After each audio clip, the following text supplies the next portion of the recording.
ize mwongere w'amahanga reka kubana natwe tukiza mu kiganza gahunda zose mana kugira ngo baraziyobora turakwakiriye kugira ngo hagati muri twe twaha ikaze muri byose Uwiteka Imana Data n'Umwana n'Umwuka Wera tugukomeye amashyi mu izina ry'Yesu Umukiza wacu.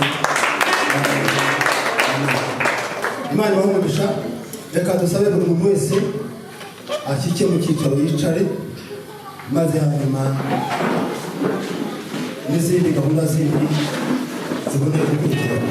Imana ibahe wenda korali abarinzi uretse kugenda turashobora uburyo umwete nagira ngo bagiye kuturirimbiraho indirimbo imwe y'ubutumwa bwiza ariko mbere y'uko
tujya mu rusengero ntibigutonde niko tubigenza kandi niba usanzwe ujyamo nabwo no kuvuga ngo amen.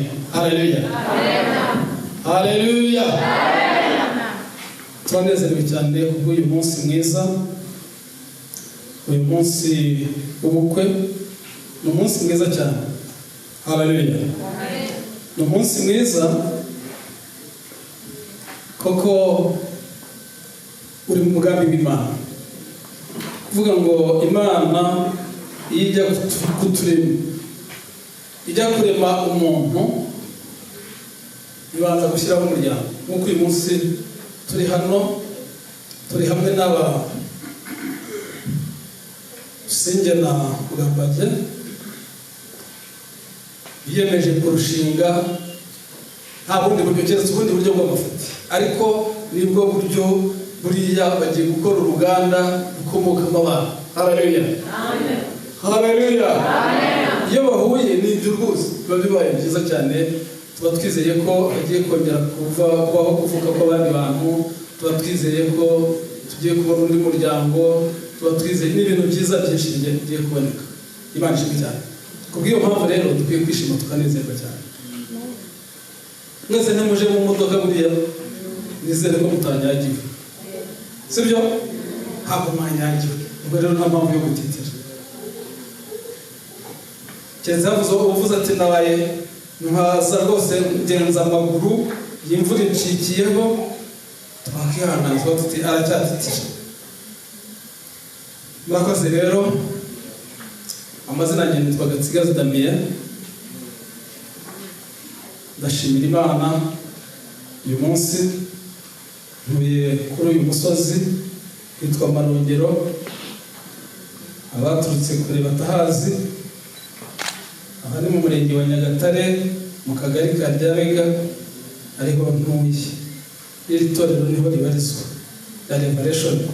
Turishimye rero kubakira uyu munsi, cyane cyane tunejejwe nuko twakiriye abantu b'Imana bakomeye, abageni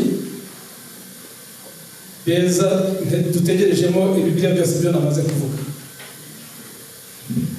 Rero tugiye kuganiraho ku ijambo ry'Imana gato, hanyuma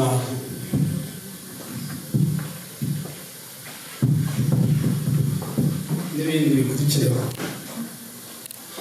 Hari umuntu uzi gusoma neza amurusha, ariko kugira ngo wenda bitaza gutinda, aho ni umushumba wasigayemo hagati hariya, ariko niba uhari dore imyanya y'abashumba ni hariya, nkube uri aho ngaho. Turabigusabye ngo utambuke usange bagenzi bawe hariya. Turasoma ijambo ry'Imana ryanditse mu gitabo cy'Itangiriro. Itangiriro ibice 2, aho dusoma ndumva ubwo akanya turi gukoresha ibyanditswe 2 wenda.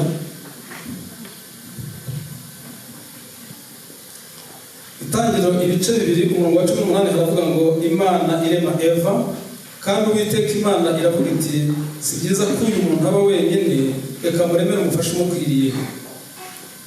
Uwiteka Imana irema mu butaka amatungo yose n'inyoni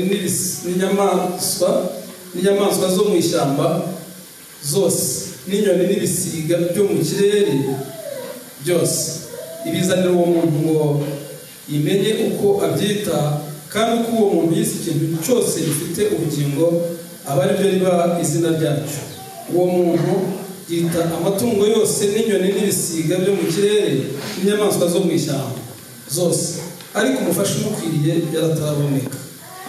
Uwiteka Imana isinziriza uwo muntu uticura, arasinzira imukuramo urubavu ihasubiza inyama. Urwo rubavu Uwiteka Imana yakuye muri uwo muntu iruhindura umugore, imushyira uwo muntu. Aravuga ati uyu ni igufwa ryo mu magufwa yanjye, n'akara ko mu mara yanjye, azitwa umugore kuko yakuwe mu mugabo. Nicyo gituma umuntu azasiga se na nyina akaba n'umugore we akaramata, bombi bakaba umubiri umwe. Haleluya, haleluya, amen. Imana ishimwe cyane. Pasiteri wari gahunda aravuze ati kugira ngo abonye hari abantu bakonje, ati mwihangane, ati aba ngaba n'uyu munsi, ariko nawe neza biragambiraga bamwe ati namwe mushonje mwishima. Imana rero irema umuntu, yamuremye mu buryo butangaje kandi bwiza. Haleluya, bijeje no unakwiye no kwibuka nawe ukabishimira Imana, kuko Imana yaremye umuntu mu buryo butangaje butandukanye n'uko yaremye ibindi bintu byose yaremye. Iramurema, imaze kumurema imushyiraho, iramunezerwa, iramwishimira, ariko imwitegereje ikomeza kumwitegereza nk'uko ireba inkumi ziteraniye aha n'abasore, ibona hari ikibazo, hari icyuho mu myumvire yabo, mu kubaho kwabo mu buzima hari ahantu hatuzuye. None Imana iravuga si byiza ko uyu muntu aba wenyine, reka muremere umufashe umukwiriye. Haleluya, haleluya. Kuko yakundaga umuntu ntabwo yapfuye kuvuga ngo reka apfe kumuremera. Oya, hari ijambo Abanyarwanda burya bavuga ibintu byiza byinshi, ariko hari ibyo n'abanenze. Hari ibintu bajyaga bapfundikanya, akareba umwana w'inkumi umwangavu akaza akamushyingira ku musaza ungana nanjye, akavuga ngo nyakagora ruta nyagakuru. Bakumva bapfa gupfundikanya, aho kugira ngo umukobwa agumaho adafite umugabo. Reka tugerageze uko tubigira kose, burya nyakagora ruta nyagakuru. Haleluya, haleluya. Karibu noneho abantu baje bambariye abageni, mwari mwabasize, iyo myanya ibegereye yari yabo. Abandi mwicumemo inyangira, mwebwe mugaruke hano inyuma y'abageni, ababambariye n'ubundi. Yego, mutambuke mubegere, kandi abicaye inyuma ibitarutaro n'ubundi wicare neza, kugira ngo turareba ko hari abantu barimo gufata amafoto, bafate amafoto ameze neza, n'ubundi nk'uko mwaje mwaririmbiye, mwashatse gukora ubukwe neza, mubikore neza, nta mpamvu zo kugira indebe imbere y'abantu. Hagati hasigaremo imyanya, turashaka ko biba ari amafoto meza, nk'uko namwe murabizi ko umuntu iyo yifotoza ahagarara neza, uzigira atya. Nk'ubu rero tubikore neza. Murakoze cyane, murakoze cyane. Imana ibahugisha. Nuko Imana yatekereje ku muntu, iravuga ngo si byiza ko aba wenyine, yumva n'ibyemere rwose. Navuga reka muremere umufashe umubwire. Niho narimbuze, ntabwo yapfuye gufundika ngo nibura ngo byaba bipfa kuruta byari. Imana yatekereje avuga rero, bagabo mukunda abagore banyu nk'uko Kristo yakunze itorero akagira ate, akaryitangira. Urwo ni rwo rukundo ijambo ry'Imana risaba umugabo. Ukunda umugore wawe kugeza nubwo nibura wumva ko wagira ute, wagomba kumwitangira. Uvuga nta kintu cyose wakemera, wakitambika icyo kintu cyose kugeza ukivana mu nzira. Haleluya, haleluya. Uwiteka ashimwe cyane. Nuko ijambo ry'Imana rero ritubwira umugore afite kuganduka, umva niba mwaje kubaka atakuki. Muri nk'aba bandi rero hari jyewe nasezeranye niba mu mahanga, dusezerana niko amategeko y'igihugu twabagamo yemeraga. Iyo wasezeranaga mu rusengero byabaga bihagije, ubwo nuko n'amategeko babaga bayigiyemo. Ariko tugeze muri iki gihugu baravuga bati oya, badushishikaza ngo dusezerane, baravuga ngo twari ba nyakabyizi. Nyakabyizi nta kontragira, nta bintu. Ariko uyu munsi ni ukuvuga noneho, uyu munsi bwo ni maisha. Ijambo ry'Imana rivuga ngo ubuziraherezo. Haleluya, haleluya. Imana ishimwe cyane. Ari babandi ubu hari abagira batega gafata umukobwa akamutangaho amafaranga, bakararana rimwe cyangwa kabiri agataha. Umwaka cyangwa ubundi akigitaha. Atari byo mwakoze rero, mwaje kuza mukaza imbere y'Imana muvuga ngo turashaka kubaka. Ukaba uri umugore ushaka kubaka, ugomba uvuze ngo ngiye kwitanga, nzagandukira uyu mugabo byahora byamera biti. Nzabikora, nzabinoza, nzamunezeza, nzamugeza ku rwego yumva ko akomeje kunezezwa nuko ari igihe ashatse. Kandi umugabo nawe ufite izi nshingano zivuga ngo bagabo, niko tubwirwa, bagabo mukunda abagore banyu kugeza ubwo mwemera kugira ngo kubitangira. Sibyo? Imana n'ijuru ibahugisha. Ibyo rero muzabikore numva kugira ngo ducunguze uburyo umwete numva munagarukira. Muzabikore mutyo, muzabona umugisha w'Imana itanga. Muzabona umugisha mu rugo rwanyu, muzagira amahoro, muzishima, muzanezezwa nuko mubana, nta kindi kizabananiza. Kora yavuga ngo ntazagire kiratandukanya na kimwe. Haleluya. Imana ibahugisha cyane. Ndumva ari aho nagarukiriza. Mwakoze, reka naho nkomeze umuhango wundi komerezaho. Bavandimwe bakundwa muteraniye hano itorero imbere y'Imana Data wa twese n'imbere y'abamarayika batoranijwe kubwo gusezeranya aba bana bacu Frank na Usengi. Ukukurongorana kwera ibyanditswe biraguhamya. Ukurongorana kw'abashakanye hagati kikwanduza. None nagira ngo mbabazi nta kintu kindi kigombye kuba igitandukanye kibyanduza. Habaye hari impamvu, ufite impamvu y'ukuri ituma aba bantu bombi baturi imbere badashyingirana, yayivuga. Numbaze ngo kuki bivuzemo. Yewe ndabizi ko no ku murenge bagezeyo, ariko ku murenge ufite icyo bivuzeho, mu rusengero dufite icyo tubivugaho. Dushobora kubyemera tuba abanyarwanda batagira amatorero bati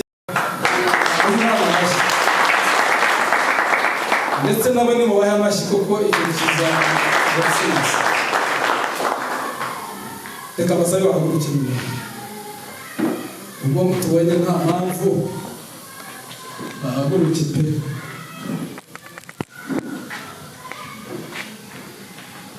Manza mwahurije cyane umukobwa yajyaga agira imbaduko. Manza mwahoze mumudihisha.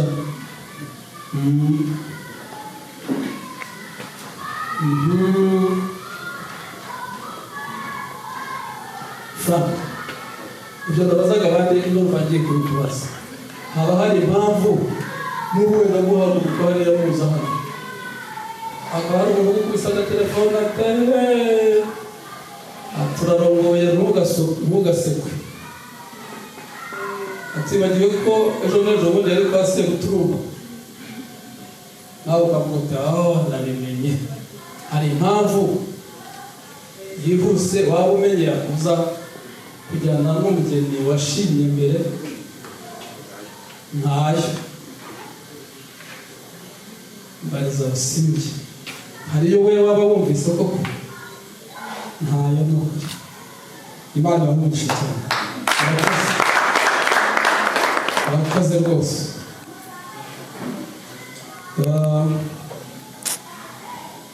Reka yagufasha ariko uwo mukindo Nyarwanda aravuze ngo va ku giti dore umuntu nguyu. Aka kantu aba ari keza cyane ariko kakaba keza nta muhungu uraza, ariko yahageze abigisha amategeko y'umuhanda bavuga ngo umupolisi asimbura icyapa, umwe basimbura ikimuri rwose. Ubundi uba wihugirizaho nyine upfa kukareba, ariko ushaka guhindukiza amaso umwanya wari w'agaturatura mu gihugu shishe n'utwo twenge baba barabakoreye n'agatimba neza tukazamo twenge birefa maze nawe kamubangamiye. Fa ubwire rero ako kantu gakumbeho kazamutse.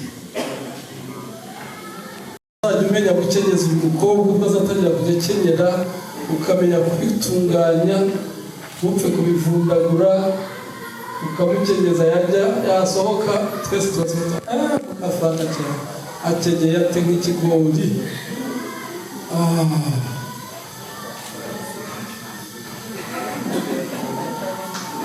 Wari wabona ariko wamuretse metro utwo tuntu guturitse jenge ndavugana nabo bagena abo bihoreye yende wirisubizayo akazi kuriya mugabo we akajyamo ubaza kubafasha ibindi. Frank byatunganye yikusa ugakuramo gusa kahise akazi cyane rwose.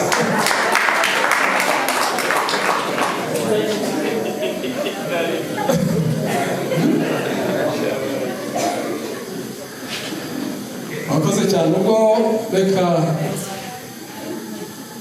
mbaze,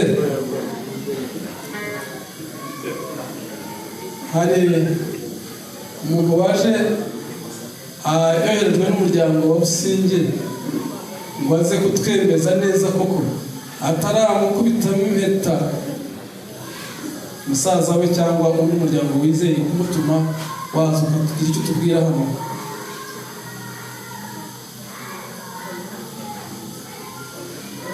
Umuntu waherekeje Busingi ugiye kumutwemerera ko tumusezerana musaza we se waho yadarumbe baho cyane mace namahoro ari icyo uziho Frank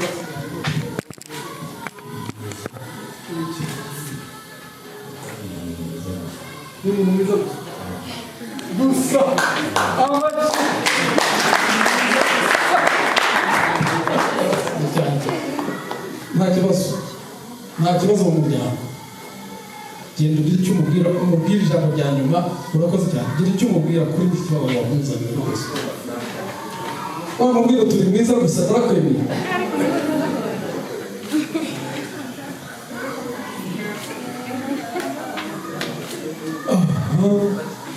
akoze cyane igenda imana igomba guha amashyi cyane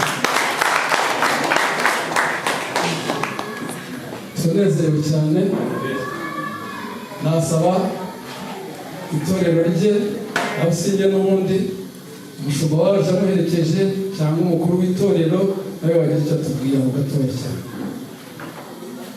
karibu mba nambaye na rinete ntabwo mba naherekeje muraho cyane ufite ubuhamya ubusinge agira asizera Yesu nashimwe nitwa Reverend Blaise Edward uri mu itorero rya Global Salvation Church Businge ni umukristo mu itorero ryacu niba hari umuntu wo guhamirizwa cyangwa se watangira ubuhamya cyangwa wo gushimirwa ndumva mushimira imbere yayo yujuje ibyo abakristo basabwa byose arabyujuje ndashima Imana rero kuko ubukwe bwe burimo kugenda neza kandi bugenda kugera ku musozo nta mpamvu n'imwe yamubuza gusezerana imbere y'Imana n'imbere y'abantu murakoze nashatse guca mu ncamake mushumba ariko yararirimbye guhera kuri Sunday School ni umuvugabutumwa ni umukozi w'Imana ni protokoli yakoreye Imana ibintu byinshi n'ubu aracyabihagaze Imana imugishe cyane urakoze cyane Frank Pastor Frank karibu ngira ngo Frank yabaye Frank nibyo mbere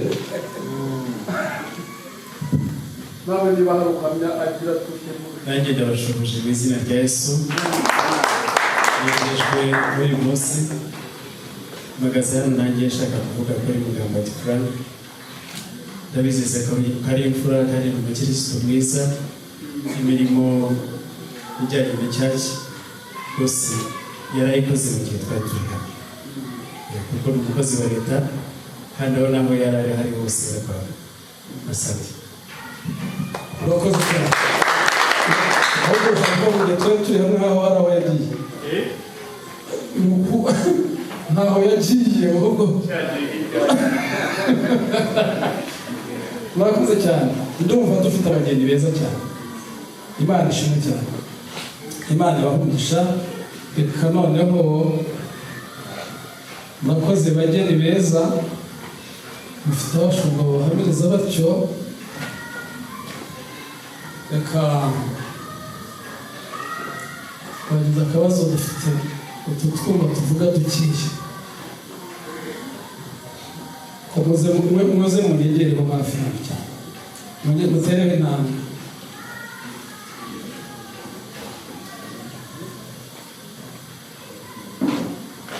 murakoze cyane muravuga njyewe nzajya nsemura rwose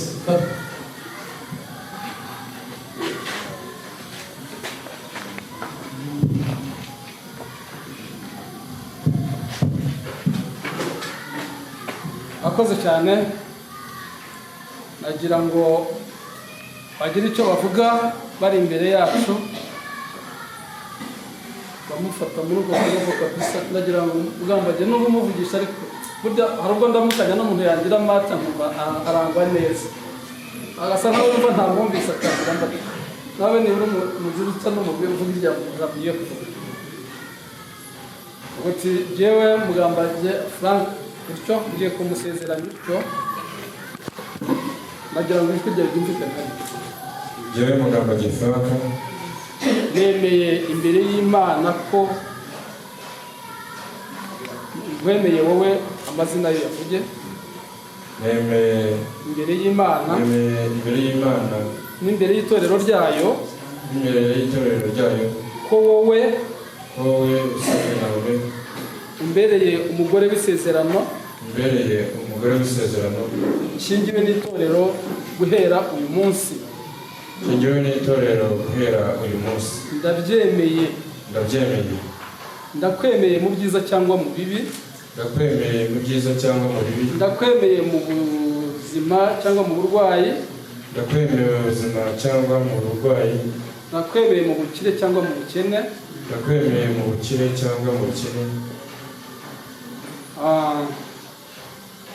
mu munezero cyangwa mu gahinda nzakubahisha ibyanjye byose ndetse n'umubiri wanjye nzakurutisha abagore bose bane nawe gusa Imana yo mu ijuru se w'umwami wacu Yesu Kristo se w'umwami wacu Yesu Kristo niyo izakomeza kuba Imana yacu twembi nta kizadutandukanya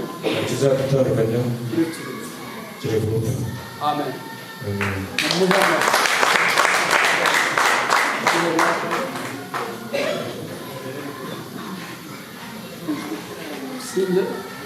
utaguma kureba hasi amafoto abana bawe bazayakubaza abantu bose batatashye ubukwe bazaba bashaka kuyareba dore n'umuhungu arashaka gufotora agasanga warebye hasi utica ubukwe murakoze cyane jyewe ubwo ni wowe ugiye kuvuga nemeye imbere y'Imana n'imbere y'itorero ryayo ko wowe Mugambage Frank umbereye umugabo w'isezerano nshingiwe n'itorero uyu munsi kandi ndabyemeye ndakwemeye mu byiza cyangwa mu bibi ndakwemeye mu bukire cyangwa mu bukene ndakwemeye mu buzima cyangwa mu burwayi ndakwemeye mu munezero cyangwa mu gahinda nzakubahisha ibyanjye byose ndetse n'umubiri wanjye nzakurutisha abagabo bose babaho bane nawe gusa Imana yo mu ijuru se w'umwami wacu Yesu Kristo niyo izakomeza kuba Imana yacu twembi nta kizadutandukanya uretse urupfu amashyi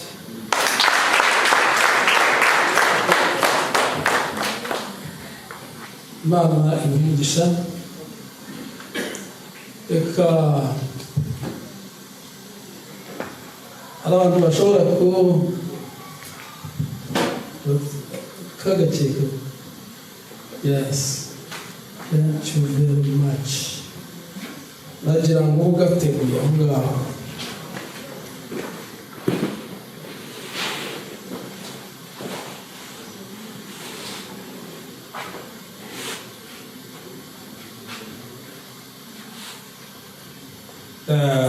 reka haba hari impeta dufite festivali impeta zaba zihari yego si impeta irihe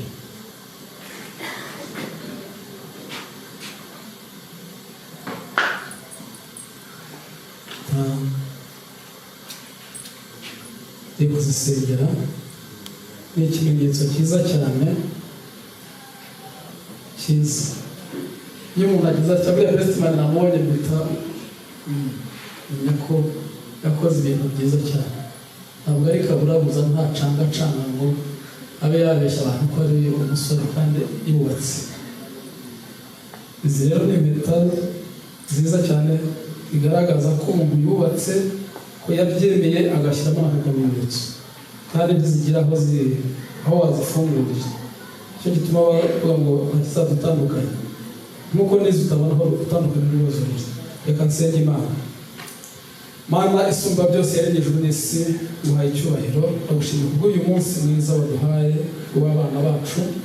Data bajya kwambikaniza impeta mu izina rya Yesu, ndagusaba kugira ngo ibe igihango bazajya bibuka ko bwije nuko bukeye. Mana bajya bibuka ko uyu munsi bakoze isezerano bari imbere yawe n'imbere y'abantu bawe baremye mu itorero ryawe, maze Mana babere byo kubakomeza no guhora bashishikajwe no kutatatira icyo gihango. Mana nawe musabye nizeye kumvise kandi biduhaye mu izina rya Yesu Kristo Umwami wacu, amen. Reka fatamo iyo wageneye umukunzi wawe, fate kuriya kuboko, nagira ngo uyimwambike kiriya magambo umubwire kabisa. Maze umubwire ariko murebe, uzi ko ubundi twajyaga turirimba akana ko mushisha n'umugeni, mwebwe niba nimupfirwa ko ngako se murebe no mu maso. Imana isumba byose,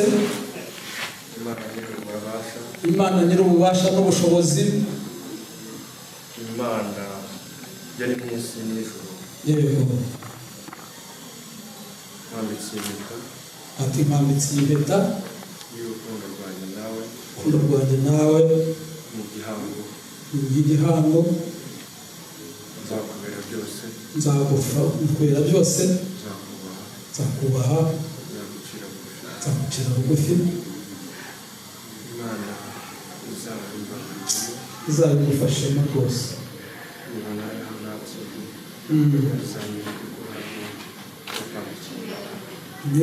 Niba ngeze aho ngeze intege nke, Imana izanyibutse ko hari aho nakwambikiye iyi mpeta mu izina rya Yesu, amen.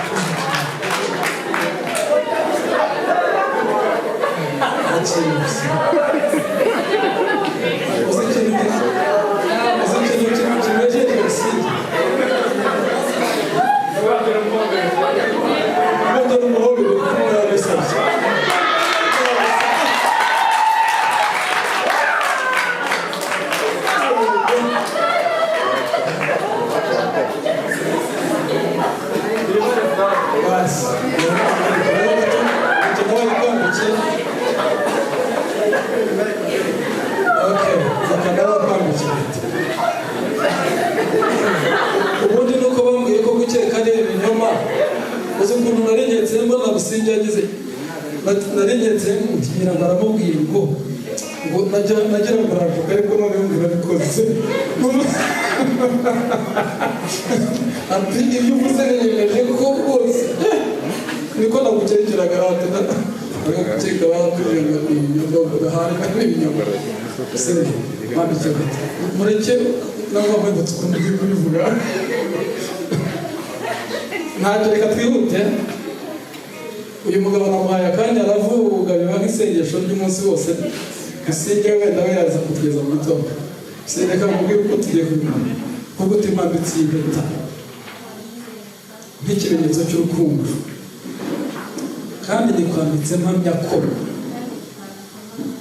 umbereye umugabo w'isezerano, nta kizadutandukanya, kandi nzakurutisha abagabo bose, mbane nawe gusa iminsi yanjye yose yo kubaho kwanjye yose. Amen. Mbihamije ntyo. Amen.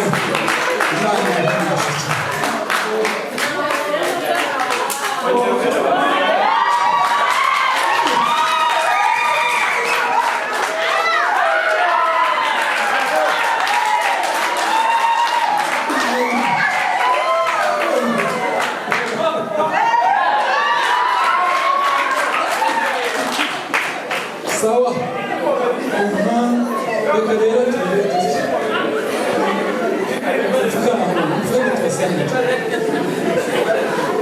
tubasengere. Abashumba ndabasabye nimuze.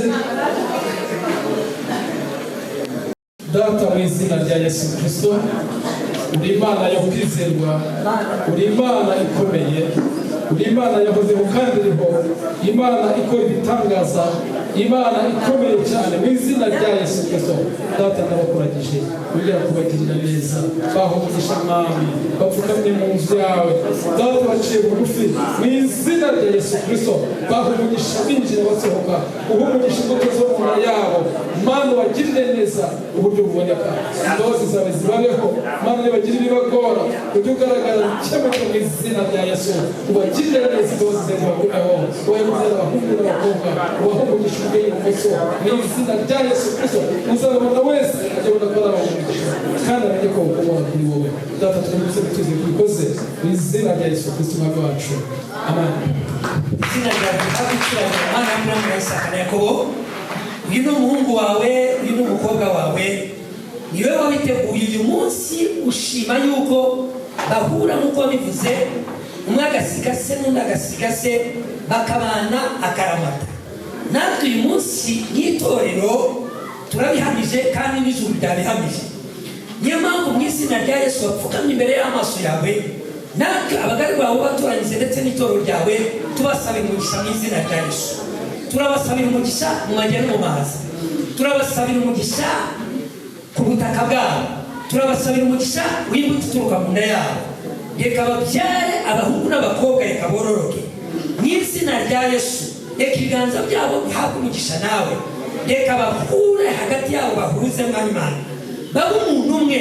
Kuko Adamu amaze gukubita amaso umugore we, yaravuze ngo uyu ni igufwa n'amagufwa yanjye, ni akara k'amara yanjye, azitwa umugore ko yakuwe mu mugabo. Uyu munsi nta gushidikanya yuko babaye umwe, babaye urubavu rumwe. Mwami nawe ube hagati muri bo, umucyo wawe bamurikire mu rugo rwabo, mu miryango yabo. Turabatura igikundiro cyawe, ibyiza byose byo wipfuriza abawe, reka ikime gituruka ku musozi wa Herimoni gitembe ku buturo bwabo mu izina rya Yesu. Tubahesheje umugisha, tuvumye imyuka y'ikuzimu yose, imbaraga zarwanya urushako rwabo, imyuka y'abarozi, buri mbaraga yose yakwitambika turayohereza ikuzimu mu izina rya Yesu Kristo w'i Nazareti. Mwami reka amaraso yawe abagote, ubuntu bwawe n'imbabazi zawe bibabeho.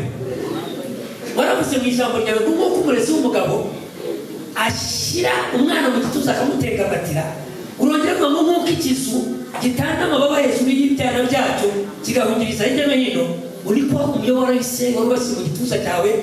Ndagusabye kugira ngo bashyire mu gituza cyawe mwami w'umuyoboro wawe, bafate ikiganza kandi bane nabo. Urakoze Kristo, turagushimiye kandi turizeye yuko ibyo dusabye tubihawe mu izina rya Kristo cy'ubuzima Yesu.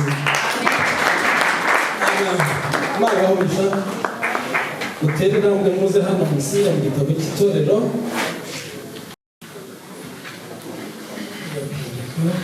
Izina ryawe, amazina yawe asinya awuzi igihimbano mbego y'abakaturinda bagisinya.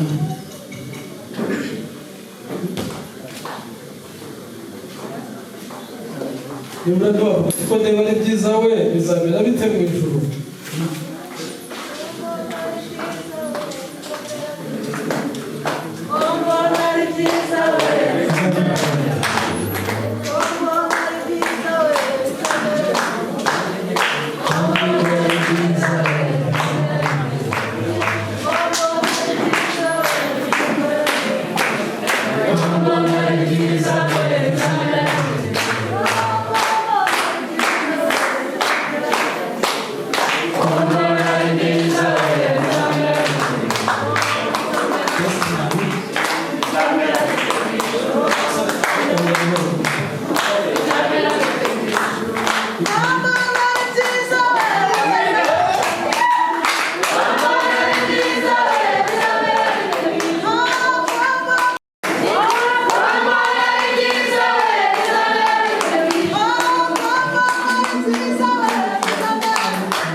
mwambaye mbaye certificate yanyu n'abantu babikoze neza urugendo rw'urubyiruko rwabo rugenze neza rukarusoza neza.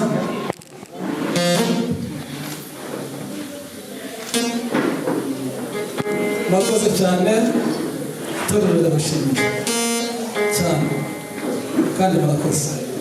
Best man ndi mu bafasha.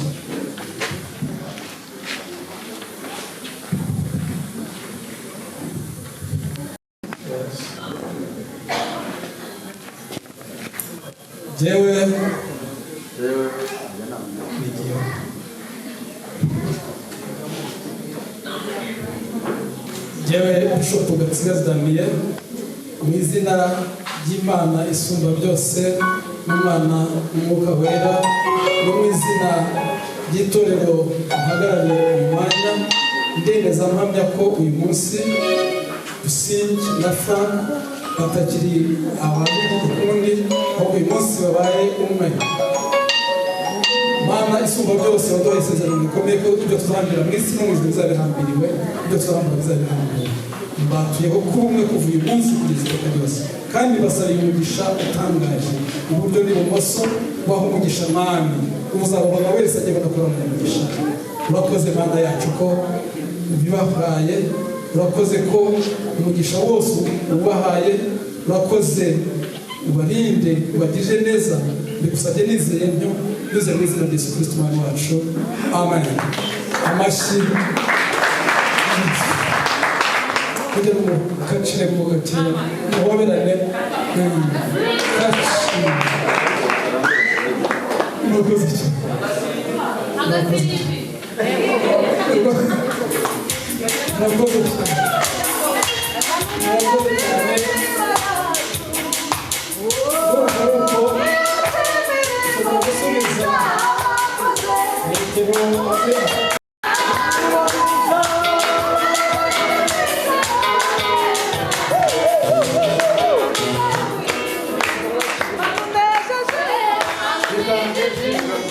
murakoze cyane dusirimba bagira ngo akanya tutange inturo mu z'Imana niko byanditswe ko tutaza mu Imana amara masa.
kandi tukuragisha ibiri imbere Mana yacu kandi turashoje ariko mu rwego rwo ndagusaba mu izina rya Yesu kugira ngo ugendane nabo n'intambwe zabo kuko barinze baza bavuze ko uzaturinda amajyana n'amaza bagenda ugendane nabo nanone bagezeyo amahoro kandi Uwiteka Mana yacu tuzongere gushima izina ryawe tuvuga ko ibirori biba bibaye amahoro turadusabye twize ko ubikoze mu izina rya Yesu Kristo umwami wacu amen ugende amahoro shyiraho umuziki wawe